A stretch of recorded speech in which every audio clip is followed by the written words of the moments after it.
Good evening, everybody. We are so glad that you could join us for our midweek worship.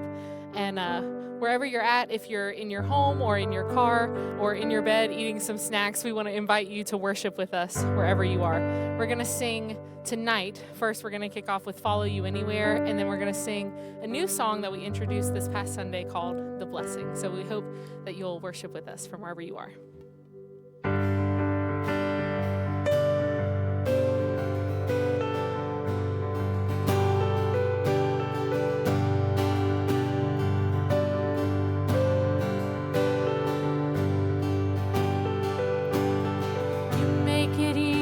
To love you. You are good and you are kind. You've been faithful every time. You make it easy to trust you. You have never left my side. You've been faithful every time.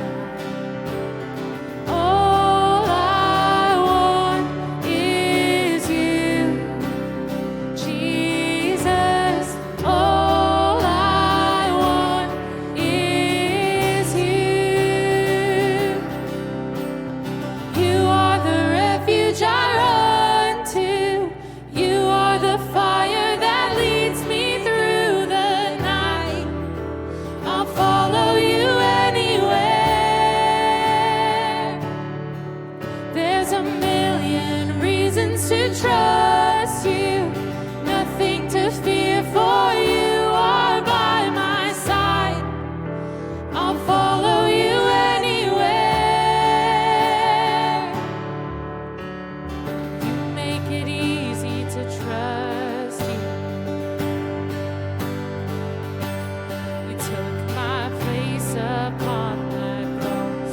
You redeemed what I had lost. Revolving around you. You're the center of my life. You're the treasure, you're the pride. All I want is you, Jesus.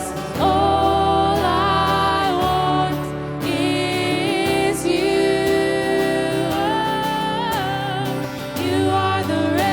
I run to. You are the fire that leads me through the night. I'll follow you anywhere. There's a million reasons to trust you. Nothing to fear, for you are by my side. I'll follow you anywhere.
keep you.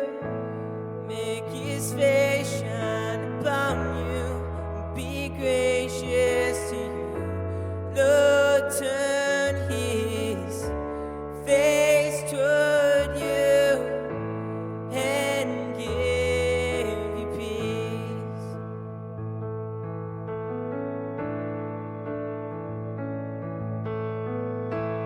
Lord, bless you and keep you. Make his face shine upon you and be gracious to you. The Lord turn his face toward you and give you peace.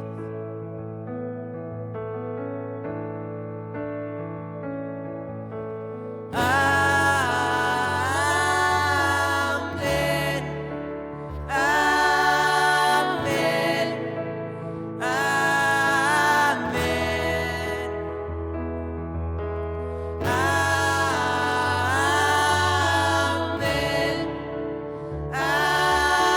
Amen. Amen.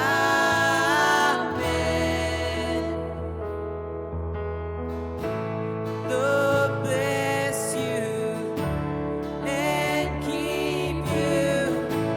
Make his face shine upon you. Be gracious to you. Lord, turn his face toward you and give you peace.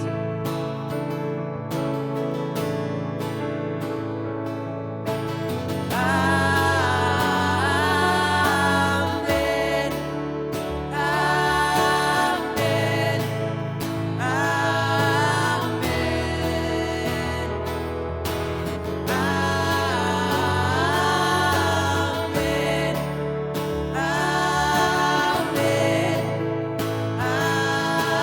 Amen.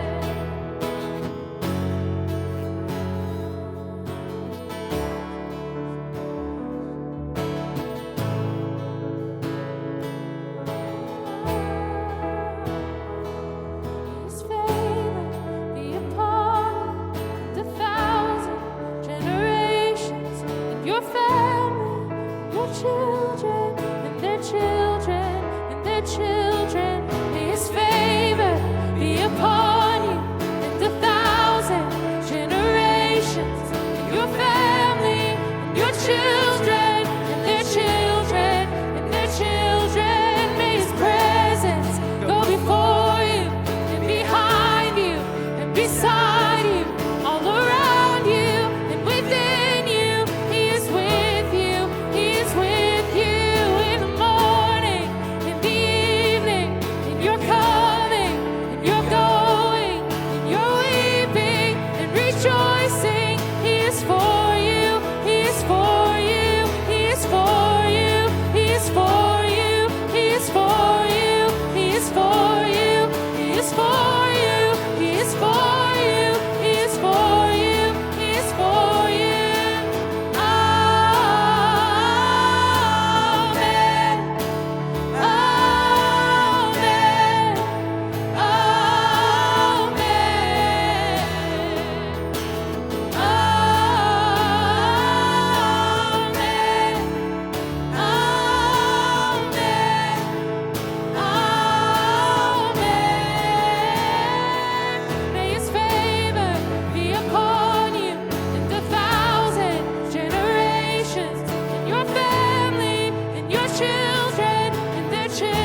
want to welcome you here today too. And wherever you are tonight, I got to tell you, that was amazing. So if you could just join me right now, let's give these folks a hand wherever you are right now for singing their hearts out for us tonight. We have been doing midweek worship now for a few weeks, and we've used this time to come together and to join in conversation and to spend a little bit of time just focusing on some practical things that are happening in our lives right now.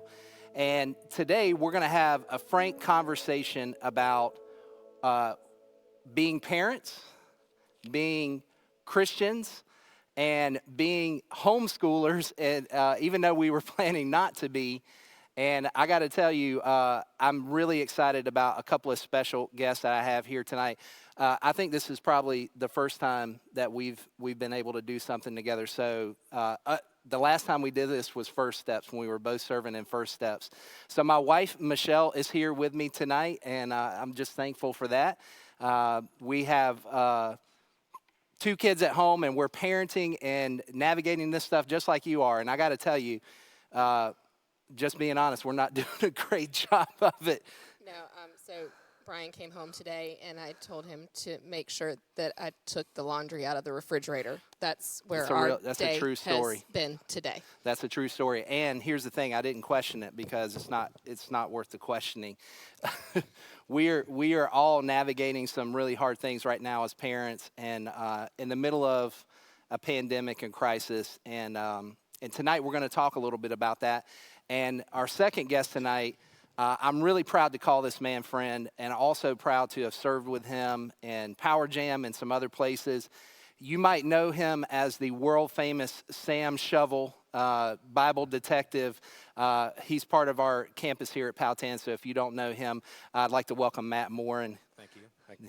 Yes, it's on. Thanks for having me. I appreciate it. I appreciate being here. Thank you. Yeah, absolutely. Yeah. And we're really grateful that you're here, Matt. So tell us a little bit about how long have you been serving at PCC? How old is the church?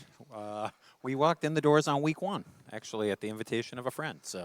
And started serving shortly after that, and made my way to Power Jam, I guess, in 2007 or 2008. So, Excellent. Been here ever since. That's awesome. And so you're also a teacher. Your wife is a teacher as well. So you're serving not only as a teacher, but a parent, and as a volunteer here at our church too, in the middle of all of this. So thank you for your time tonight. I really do appreciate it. Thank you again for having me. I appreciate it. Absolutely. Well, this week I posed a question to folks on Facebook about the number one thing that they were trying to balance in the middle of all this, with parenting and teaching their kids at home and trying to work. And listen, a ton of responses came because all of us are going through this. And we had, Michelle and I had a conversation about this, and so we started to talk about what was our number one thing. So we're going to ask Matt about our number one thing. So I think 3 that really hit us hard, that I think we could truly understand and kind of get behind. One was just trying to figure out how to balance your normal daily work. Because unfortunately that hasn't stopped either, on top of trying to take care of your kids' schoolwork. The second one was trying to engage your kids outside of schoolwork, because, there is life outside of school. And the third one was, what was our third one? We were talking about kids being levels. on multiple levels. How did I forget that one? We have a sophomore in high school and a 4th grader, and there's a big difference in the workload. So trying to figure that out.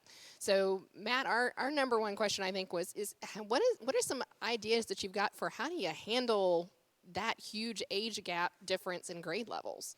Okay, I'm going to begin by saying I am not an expert here, but I will say this. I think it's different for every family, but I do think one thing that this whole pandemic has taught us, I hope anyway, it's taught a lot of us a lot about family. So I think you got to play that angle up for one. So if you have an older kid especially, or older kids, maybe, and I know the work levels are different, people are going to finish at different rates, but just encourage them to work together, get everyone on the same page and help everyone to understand that we're all in this together. These are unprecedented times. I mean, we've never done this before, but that, and then I would say that, so, play up the family angle and make sure that everyone's working together.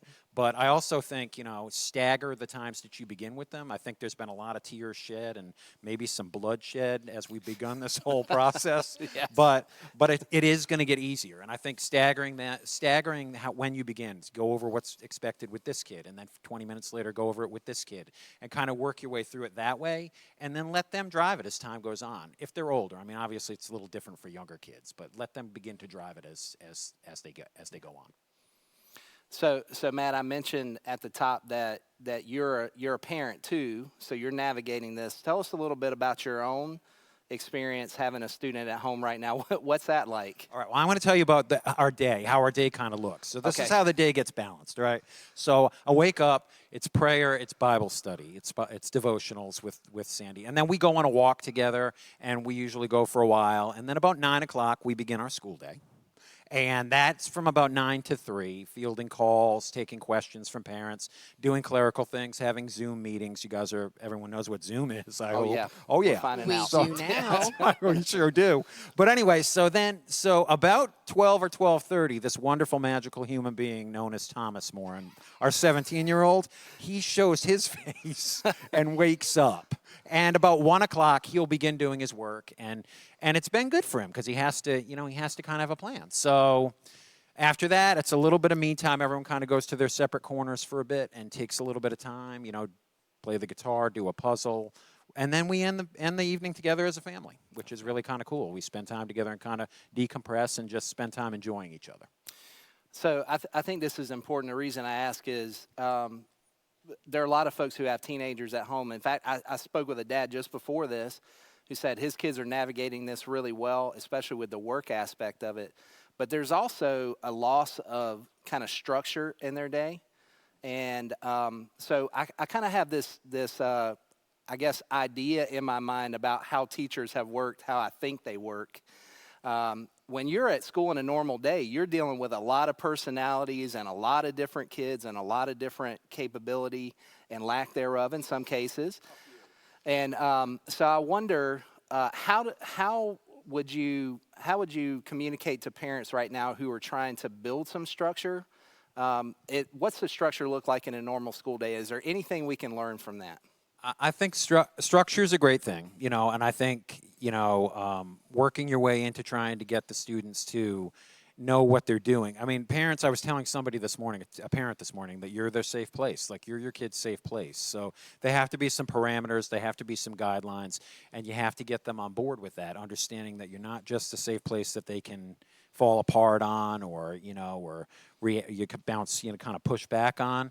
That there's things that need to be done. I think structure is a wonderful thing. I think that it's been helpful for my teenager. I can say he's kind of taking some ownership. But I do think there's definitely a place for structure, and I think you should have structures, but we should also make sure that it's not like a military base or something. I think there's a balance of relationship that goes there too. Anyone who knows me in the 22 years I've taught, it's relationships first. Like, am I going to teach kids what the parts of the ocean floor are? Sure, but what are we going to remember? We're going to remember the relationships that we had with one another. So I think structure is good. I think you need to have that because it's going to make everyone's life a lot easier through this whole thing, while still remembering, type A people, organized people, they love the structure. But type B people like me, I recognize we need it.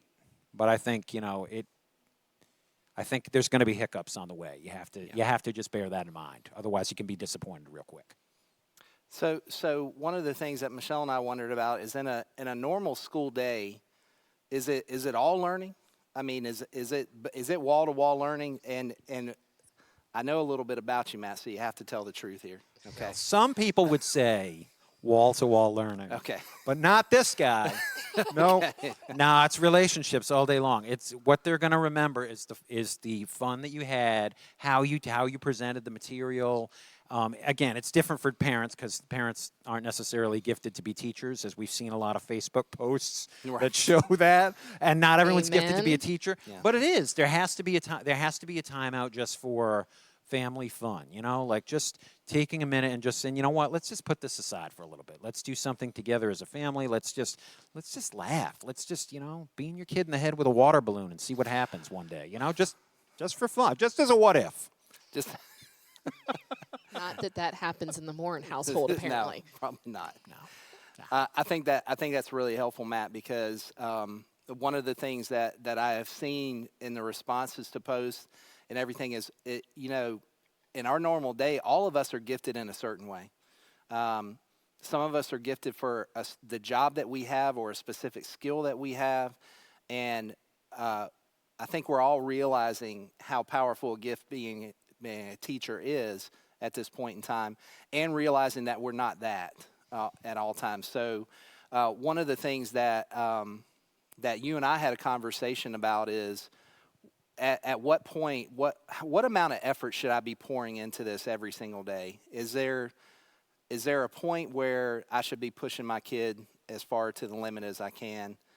It's a good question. I would say you got to push a little bit because we're parents, and that's what we need to do. And I'm speaking as a parent right now. But I think you have to recognize where that breaking point is. And starting them off early, again, I know it's easier for older kids early, a little bit older, letting them kind of drive the ship and kind of get there.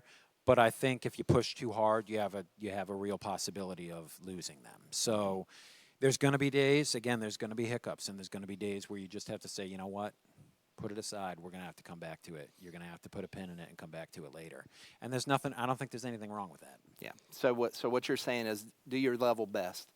That's what I would say. I mean, I would definitely say reach out to your teachers. Make sure they know your situation. If you have like kids on multiple grade levels, or if you're a single parent trying to go it alone and do this by yourself, let them know your situation, because any teacher, I'm saying it, I'm calling it, everybody, any teacher worth anything should tell you, do the best you can do, and no one can ask any more of you than that. That's the way that I see it. So if you're really giving your best, I'm going to trust you're doing your best. Yeah. It's interesting that you bring up single parents or people who are trying to do this while they are working, or you have one parent who's working out of the household. Interestingly enough, there are a lot of folks who are out there on the front lines right now who are first responders and different folks like that. And some of these folks are working, they're on 24, they're on 12s. What kind of flexibility should they have with their kids? Because literally they're teaching them when they can teach them at this point, it seems like. So it's going to be different for everybody. Like, I've had parents come and tell me, we're going to work at nighttime, and there could be some late nights for us. Or there's some people that say, I'm going to hope to hit this early now that we're in the pass-fail whole thing of not being told none of this counts. Now it counts for something. So just carving out those times and just trying to help those kids develop some kind of a structure, but making them take ownership at the same time too is an important thing, even though it's difficult sometimes. I know that. I can really appreciate that. So one of the things that I kind of posed to, and one of the big reasons that you're here is my work takes me out of the home quite a bit, and you get to work from home. Can you share maybe a little bit about like what your day looks like trying to get these kids started? And I know Matt shared his part, but you're working. So for those who don't know, Michelle works in emergency management and has done that, I think, probably as long as we've been together in some way, shape, or form, except for the first couple of years when we were in college. And so every major emergency that happens, she's working. And most of the time that's 7 days a week, 12 hours a day. And although we do get the wonderful benefit of you being home and being able to work from home most of the time. So tell us a little bit about the day. So I'm Matt's type A. I was totally beside myself when things did not pop up until legitimately 8 a.m. on Tuesday morning.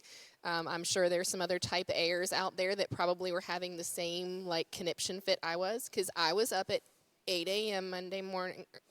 Tuesday morning, legitimately typing out a spreadsheet for both of my children of what they had to do every day, and I now have my children highlighting it as they go. Yeah. So, yes, I'm type A, but what helps with that is it gives them the structure that they need. Okay. It gives them the flexibility to know that if I don't do this today, it can shuffle over to the next day. So for both of our kids, I've tried to make Monday their extra day, because Monday is so if you didn't get it done Tuesday through Friday, Monday is we didn't get whatever done. It's your holdover day. So that has helped a lot with us. I have had to do a lot of, I'm on a conference call right now, can you please hold it? And so usually that is go get a snack, go out and play wall ball, because take a breath, go lift some weights, go watch a YouTube video, because we have a YouTuber. Yes. Oh, Lord. Or whatever, and then come back to me when you hear my computer turn off. But we have had tears from all around, but it's getting smoother. It's great when Bryan is home. It's always awesome to have a second person, because his personality is our daughter's personality. They are exactly alike, so he can speak her language when Mommy cannot.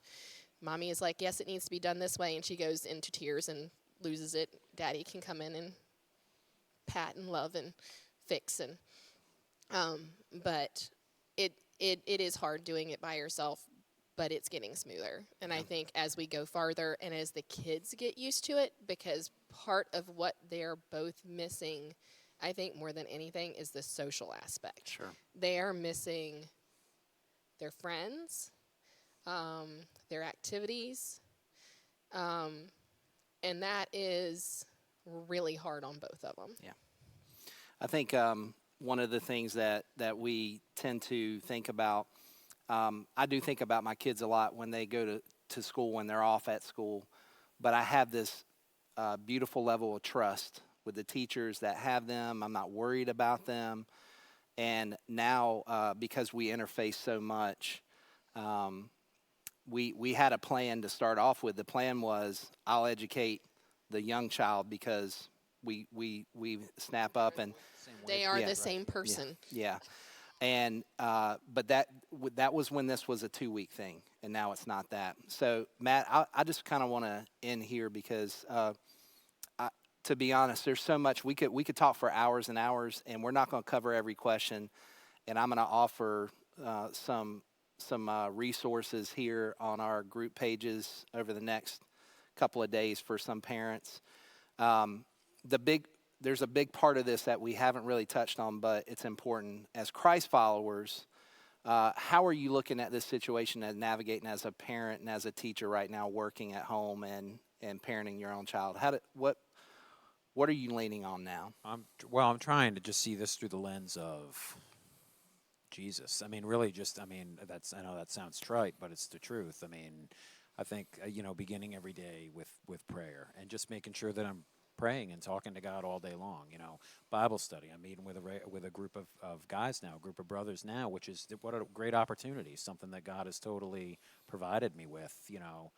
To be able to have the blessing of being able to meet with these guys and encourage one another and build each other up, and just kind of try and see this for the good things to come out of it. Not that it's not an awful experience. I mean, I hope it's something we never experience again, but reading the Bible, just having conversations with my family, about where God is working in all this.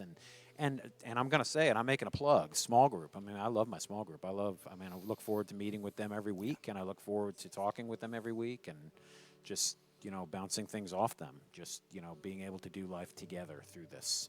Yeah. There's some really practical things that you can apply here. And Matt, I want to say thank you again. Thank you so much for being part of this. I want to thank Michelle for being here too. She's not only my partner in life, but she's my partner in ministry too, and I'm really thankful for that. Matt, I think Matt hit it on the head. Family's so important right now, and we need each other now more than ever.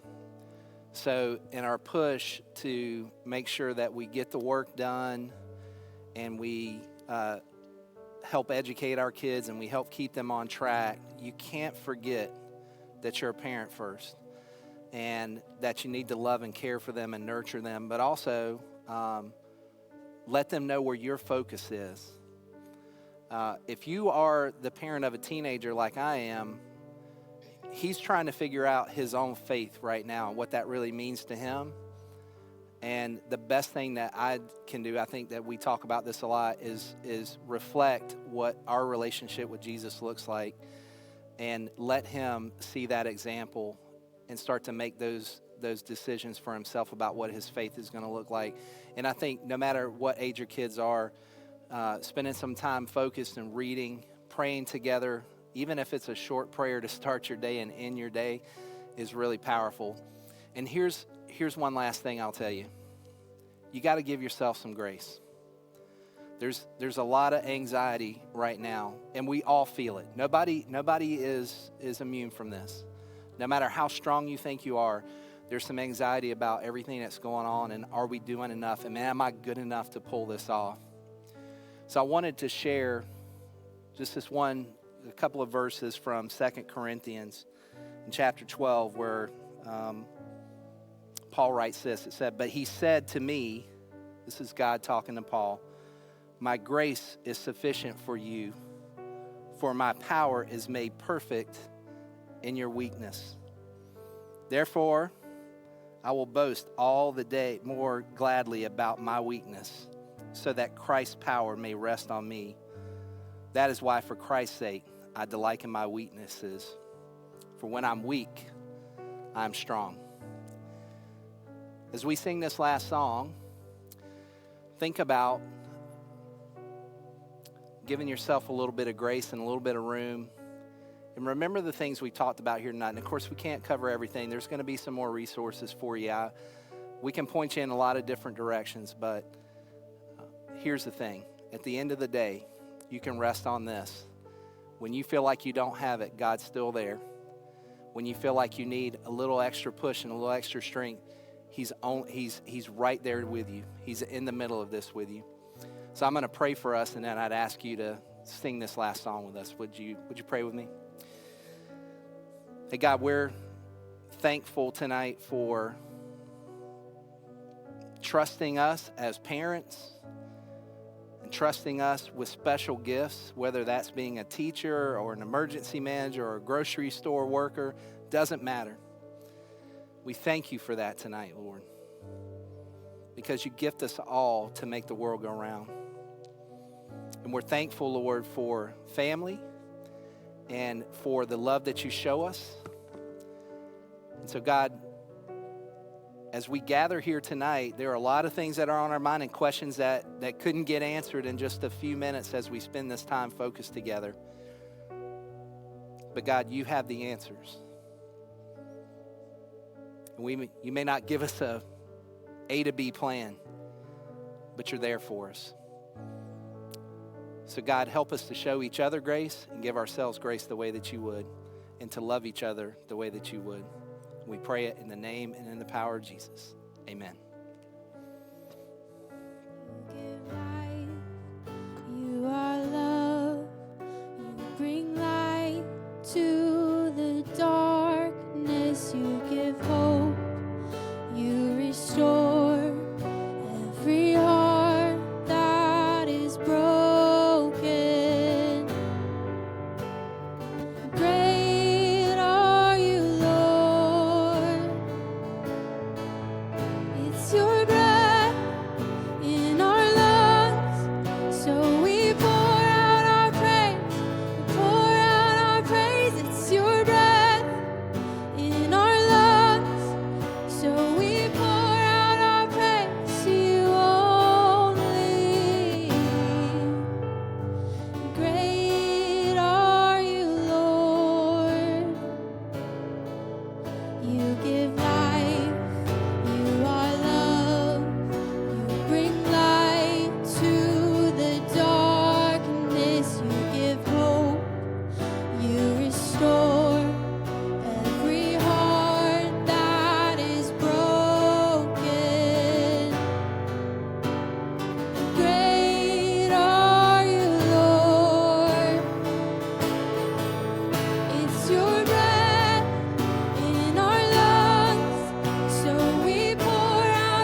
Well, I want to thank you tonight for joining us.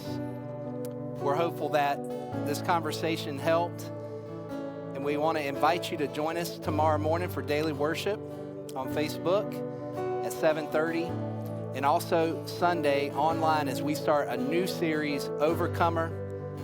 I hope that you'll join us, you'll engage with us, and we're praying for you and your families. Have a good evening. We'll see you soon.